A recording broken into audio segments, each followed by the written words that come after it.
ಹೆಂಗದಿಪ್ಪ ಕಳಪ್ಪ? ಬಾರು ಶಿವಪ್ಪ, ಈ ಬಂದಿ.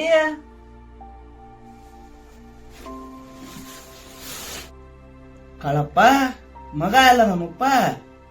ಕುತ್ತ ನೋಡ ಕಸ್ಬರ್ ಸುಯಿ ಮಗ. ಕಳಪ್ಪ ಮಗನೆಲ್ಲ ಬೈಗೋಡು ಹರೇಕ್ ಬಂದಾನವ. ನಮ್ ಬಾವ್ಯ ಬರುವ ಅವ. ಉಪ್ಪಿ ಎಟ್ನೇದ ಸಾಲಿ ಕಲಿಯತ್ತೀನಿ? 13ನೇ ತರಿ ಅಂಕಲ್. ತಮ್ಮ ನಾಯನ್ ಅನ್ಪಡಿಲ್ಲ, ಡಿಗ್ರಿ ಐತಿ ಇಂಗ್ಲಿಷ್ದಾಗ ಹೇಳ, ನನಗೂ ತಿಳಿದ. ಈ ಮಂಗ್ಯಾಕಿ ಯಾವ ಇಂಗ್ಲಿಷ್ ಬತ್ತು? ಡಿಗ್ರಿ ಒಳಗ ಏನ್ ಕಲಿಯಾಯ್ತು ತಮ್ಮ ನೀ? ಅದ್ರೊಳಗ್ ಬಿಕಾಮ್ ರೀ. ಬಿಕಾಮ್ ಅಂದ್ರೆ ಏನ್ ತಮ್ಮ? ಶಿವಪ್ಪ ಅವನೇನ್ ಕೇಳ್ತು? ಕಳಪ್ಪ ಬಿಕಾಮ್ ಅಂದ್ರೆ ಏನು? ಶಿವಪ್ಪ ಅದು ಒಂದು ಡಿಗ್ರಿ ಶಿವಪ್ಪ.